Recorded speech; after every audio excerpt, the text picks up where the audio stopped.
너는 내 떡을 물 위에 던지라. 여러 날 후에 도로 찾으리라. 7에게나 8에게 나누어 줄지어다. 무슨 재앙이 땅에 임할는지 내가 알지 못함이니라. 구름에 비가 가득하면 땅에 쏟아지며 나무가 나무로나 북으로나 쓰러지면 그 쓰러진 곳에 그냥 있으리라. 풍세를 살펴보는 자는 파종하지 못할 것이요 구름만 바라보는 자는 거두지 못하리라. 바람의 길이 어떠함과 아이벤 자의 태에서 뼈가 어떻게 자라는지를 내가 알지 못함 같이 만사를 성취하시는 하나님의 일을 내가 알지 못하느니라. 너는 아침에 씨를 뿌리고 저녁에도 손을 놓지 말라. 이것이 잘 될는지 저것이 잘 될는지 혹 둘이 다 잘 될는지 알지 못함이니라. 빛은 실로 아름다운 것이라. 눈으로 해를 보는 것이 즐거운 일이로다. 사람이 여러 해를 살면 항상 즐거워할지로다. 그러나 캄캄한 날들이 많으리니 그날들을 생각할지로다. 다가올 일은 다 헛되도다. 청년이여 내 어린 때를 즐거워하며 내 청년의 날들을 마음에 기뻐하여 마음에 원하는 길들과 내 눈이 보는 대로 행하라. 그러나 하나님이 이 모든 일로 말미암아 너를 심판하실 줄 알라. 그런즉 근심이 내 마음에서 떠나게 하며 악이 내 몸에서 물러가게 하라. 어릴 때와 검은 머리의 시절이 다 헛되니라. 아멘. 이스라엘의 왕인 솔로몬이 그의 노년에 말년에 지은 것으로 기록되어 있는 전도서의 많은 내용들은 헛되고 헛되도다라고 이야기합니다. 하나님이 함께 하지 않으면 그 인생은 헛되도다 이렇게 말씀하고 있습니다. 하나님이 없는 삶은 허무한 삶이고 하나님이 없는 삶은 의미가 없는 삶이다라고 결론 지어지고 있는 전도서의 내용, 이제 그 마지막을 향하여 달려가고 있습니다. 오늘 11장 말씀인데요, 11장 말씀은 크게 두 부분으로 이루어져 있죠. 1절부터 8절까지는 그 해 아래 인생이 허무한데 그 허무한 삶을 이겨나갈 수 있는 방법 중에 하나는 지혜로운 삶이다라고, 어떻게 하면 지혜로운 삶을 살아갈까에 대해서 1절부터 8절까지 기록하고 있고요, 9절과 10절은 청년들에게 주는 교훈으로 이렇게 이루어져 있습니다. 해 아래 인생은 정말 한치 앞을 알 수 없고 미래를 알 수 없는 그 불투명한 그런 상황 가운데 놓여 있고, 특별히 하나님의 섭리를 알지 못하는 그런 상황 가운데 놓여 있는데, 그래도 인생이, 해 아래 인생이 확신을 가지고 살아갈 수 있는 방법이 있다라고 하면 그것은 바로 구제하는 삶을 삽니다. 선행을 베푸는 삶이다. 심는 삶이다라고 말씀하고 있습니다. 우리 1절을 다 같이 한번 읽어보도록 하겠습니다. 시작. 너는 내 떡을 물 위에 던져라. 여러 날 후에 도로 찾으리라. 내가 가지고 있는 떡을 물 위에 던져라 라고 이렇게 표현하고 있습니다. 이 말은 무슨 말이냐 하면, 네가 선행을 베풀 때, 구제를 하되 그것이 나에게 어떤 대가로 돌아올 것을 기대하지 말고 심으라 라고 하는 것이죠. 선행하고 구제하라 라고 말하고 있습니다.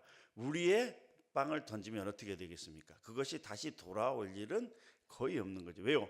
물은 흘러가기 때문에 그 빵을 도로 찾을 수 있는 일은 없다라고 하는 것이다. 그럼에도 불구하고 그것을 열심히 행해라, 아낌없이 행해라 라고 말씀하고 있습니다. 그런데 1절 끝절에 보면 여러 날 후에 도로 찾으리라. 네가 열심히 선행을 베풀고 구제를 하면 그것이 지금 당장 너에게 돌아올 것은 기대하지 않지만, 그러나 언젠가 때가 되면 그 구제하고 심은 것이 반드시 돌아오리라 라고 하는 말씀입니다. 이 말씀을 준비하다 보니까 저희 큰어머니가 생각이 났어요. 이제 돌아가셨는데, 그분은 저희들이 이제 큰 집에 가면 그렇게 나눠주고 퍼주기를 좋아하세요.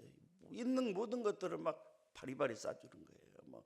이렇게 안에서 호주머니에서 꼬깃꼬깃한 돈을 막 주기도 하고 용돈을 주시기도 하고 하여튼 굉장히 많은 베푸는 삶을 살았던 것을 생각해 볼 수가 있습니다.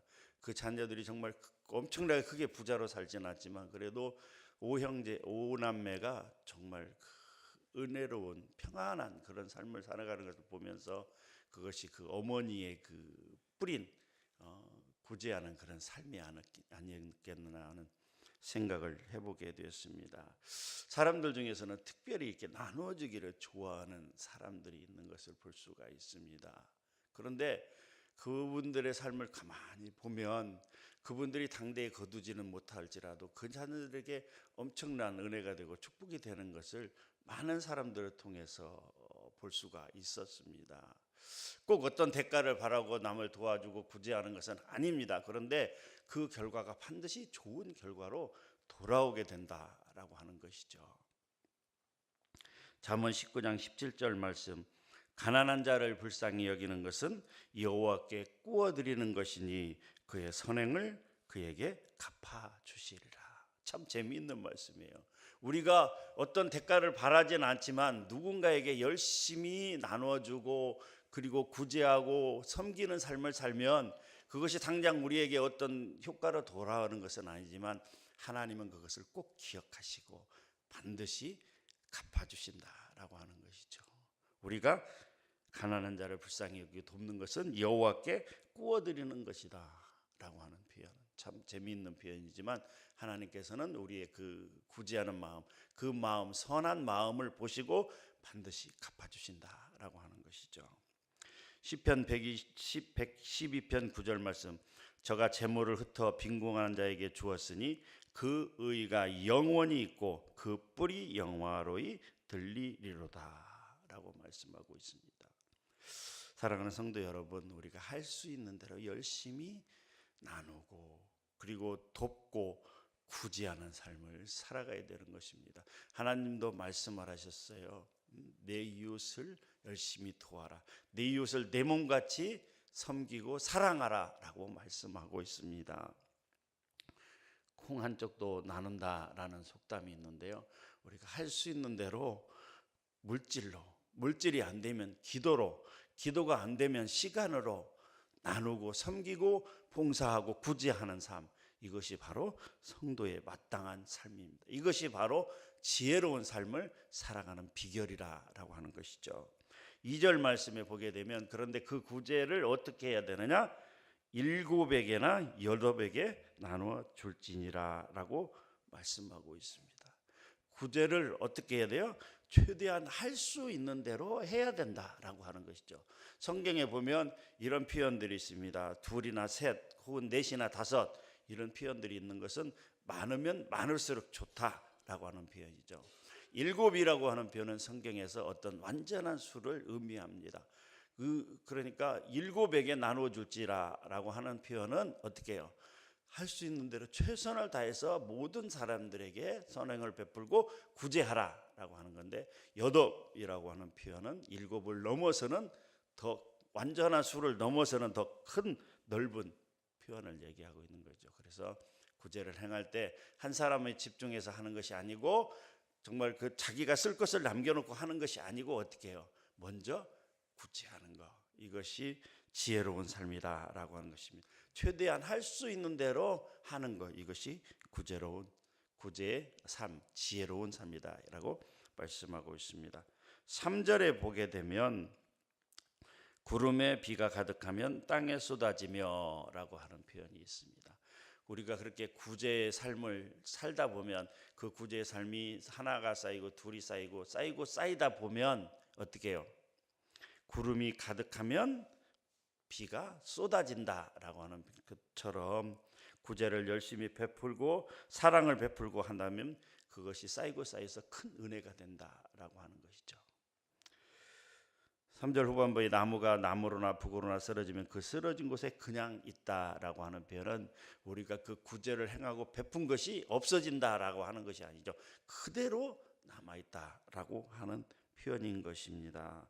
그리고 그 구제한 것이 반드시 우리에게 돌아온다라고 하는 표현입니다. 우리가 남을 도와준 대로 또한 우리도 다른 사람에게 도움을 받을 수 있다라고 하는 표현인 것이죠. 4절을 우리 한번 같이 읽어보도록 하겠습니다. 시작. 풍세를 살펴보는 자는 파종하지 못할 것이요 구름만 바라보는 자는 거두지 못하리라. 똑같은 의미입니다. 풍세를 살펴보는 자, 바람의 기세를 살펴보는 자, 바람이 얼마나 세게 부는지, 어느 방향으로 부는지 그걸 살펴보면서 그런 자들은 파종하지 못할 것이요 씨를 뿌릴 때를 알지 못한다라고 하는 것입니다. 나는 없어, 나는 부족해, 나는 할 수 없어 이러면서 구제를 하고 선행을 베풀어야 됨에도 불구하고 바람의 기세를 살펴보는 것처럼 이 핑계 저 핑계를 대면서 구제하지 아니하고 나누어주지 않고 선행하지 않는 삶을 살아가는 사람은 어떻게 해요? 그 씨를 뿌릴 수가 없다라고 하는 것이고, 또 구름만 바라보는 자는 거두지 못할 것이요 그런 사람들은 나중에 거두는 삶을 살지 못한다라고 하는 것이죠. 어려운 사람을 도와주기는 싶은데 당장 나 쓰기도 부족해 라고 하면서 핑계를 대는 사람, 내 창고에 우선 내 먹을 것 다 쌓아놓고 그래도 남는다면 해야지 라고 생각하는 사람들, 그런 어리석은 사람들은 어떻게 해요? 씨를 뿌리지 못하고 거두지 못한다라고 하는 것이죠. 구름을 바라보는 자라는 의미는 환경을 바라보면서 주변의 어떤 그런 상황을 관망하면서 구제나 어떤 섬김의 그런 책무를 다하지 않는 것을 의미합니다. 오늘 1절에서 4절 말씀, 또 이제 계속 이어지는 말씀 8절까지 말씀을 통해서 보게 되면 지혜로운 삶이란 무엇이냐? 정말 우리가 할 수 있는 범위 내에서 최선을 다해서 심고 섬기고 구제하는 삶이다라고 하는 것이죠. 5절과 6절에서도 보면 내가 알지 못한다라는 표현이 3번씩이나 이렇게 나올 정도로 해 아래 사는 인생들은 앞으로의 일을 알지 못한다. 우리는 한 치 앞을 모르는 인생이다라고 하는 것이죠. 그럼에도 불구하고 어떻게 해요? 씨를 열심히 뿌려야 된다라고 하는 것이 6절에 너는 아침에 씨를 뿌리고 저녁에도 손을 놓지 말라 이렇게 표현하고 있습니다. 이것이 잘 될는지 저것이 잘 될는지 혹 둘이 다 잘 될는지 알지 못함이라. 할 수 있는 대로 열심히 씨를 뿌리고 심어야 된다라고 하는 것이죠. 7절과 8절의 내용도 똑같습니다. 해 아래 인생이 불확실한 그런 세상 가운데서 어떻게 최선을 다해서 살아가야 될지에 대해서 권면하고 있습니다. 7절에 빛은 실로 아름다운 것이라 눈으로 해를 보는 것이 즐거운 일이로다. 8절에도 사람이 여러 해를 살면 항상 즐거워할지로다 이렇게 말씀하고 있습니다. 우리가 해 아래 인생 가운데 허무함과 헛됨이 있는 이런 인생 가운데 어떻게 하면 지혜로운 삶을 살 것이냐. 앞서 1절에서 6절까지는 부지런히 심어야 된다, 구제하는 삶을 살아야 된다, 그것이 지혜로운 삶이다 이렇게 말씀하고 7절과 8절은 하루하루를 감사하면서 즐겁게 살아야 된다라고 이야기하고 있는 것입니다. 사랑하는 성도 여러분, 여러분 하루의 삶을 어떻게 살고 계십니까?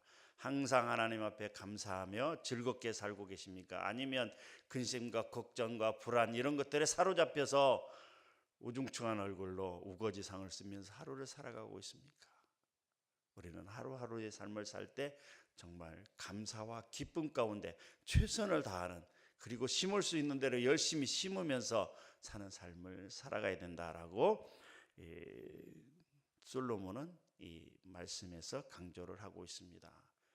그리고 9절과 10절 말씀은 젊은이들에게, 청년들에게 주는 교훈인데요. 우리 9절 먼저 한번 읽어보도록 하겠습니다. 시작. 청년이여 내 어린 때를 즐거워하며 내 청년의 날들을 마음에 기뻐하여 마음에 원하는 길들과 내 눈이 보는 대로 행하라.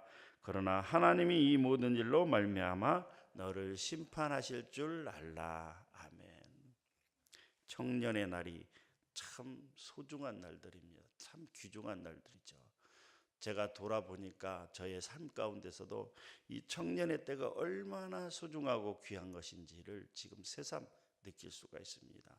청년의 때, 특별히 그 티네이저라고 하는 13살 이후에 청소년의 삶이 정말 귀중하다. 그때 정말 부지런히 하나님 앞에 심어야 된다라고 하는 것을 새삼 뼈저리게 느끼게 됩니다. 여러분들이 여러분들 인생을 돌아보면 그 청년의 때가 얼마나 소중한가 하는 것을 다시 한번 느끼게 될 것입니다. 사실 보면 저의 삶, 하나님께서 지금까지 인도한 저의 삶은 제가 그때 청소년의 때에 18살의 은혜를 받고 그때 정말 뜨겁게 하나님을 사랑해서 기도하고 했던 것들의 그 열매를 지금 제가 거두는 것이 아닌가 하는 그런 생각을 해보게 됩니다. 그때 청년의 때 하나님 앞에 정말 열심으로 기도하고 하나님 앞에 열심으로 심는 것, 그리고 할 수 있는 대로 최선을 다해서 선행을 베풀고 하나님이 원하시는 그 삶을 살아가게 되면 그의 인생이 평탄 가운데 은혜 가운데 인도하는 삶을 살지만, 청년에 방탕하고 청년 때 정말 자기 마음과 몸이 원하는 대로 살면 그 인생이 얼마나 힘든가 하는 것들을 많은 경우들을 통해서 볼 수가 있는 것입니다. 오늘 말씀에도 청년이여 너희 몸과 마음이 원하는 대로 한번 해봐라. 그런데 하나님의 심판이 있다라고 하는 것을 꼭 기억하라라고 이야기하고 있습니다. 자신들의 꿈과 비전을 하나님 안에서 말씀 안에서 찾아가고 하나님이 주시는 그 달란트와 은혜를 가지고 삶을 살아가게 애쓰고 힘쓰는 것, 그것이 바로 하나님과 동행하는 삶, 그것이 바로 지혜로운 삶이다라고 이야기하고 있습니다. 10절에서도 근심이 내 마음에서 떠나게 하며 악이 내 몸에서 물러가게 하라라고 말씀하고 있습니다. 여기서 근심 하는 히브리어 원어는 속상함, 슬픔, 염려 이런 것들이 아니고 여기서 근심은 분노, 좌절, 격분 이런 것을 이야기합니다. 그러니까 청년이여 너희 청년의 때에 분노하거나 좌절하거나 격분하지 말고 하나님 앞에 기도하며 평탄한 삶, 은혜로운 삶을 살아가라 라고 이렇게 이야기하고 있습니다. 인내하는 마음으로 살아가라 라고 얘기합니다. 디모데후서 2장 22절 말씀, 또한 내가 청년의 정욕을 피하고 주를 깨끗한 마음으로 부르는 자들과 함께 의와 믿음과 사랑과 화평을 쫓으라. 청년의 정욕을 피하고 욕심을 피하고 이생의 자랑과 안목의 정욕과 이런 것들을 피하라. 그리고 주를 깨끗한 마음으로 부르는 자들과 함께 의와 믿음과 사랑과 화평을 쫓으라 라고 권면하고 있습니다. 시편 110편 3절 말씀, 주의 권능의 날에 주의 백성이 거룩한 옷을 입고 즐거이 헌신하니 새벽 이슬 같은 주의 청년들이 주께 나오는도다. 청년들을, 주의 청년들을 새벽 이슬 같다라고 이렇게 표현하고 있습니다. 그렇습니다. 청년의 때를 어떻게 살아야 되느냐?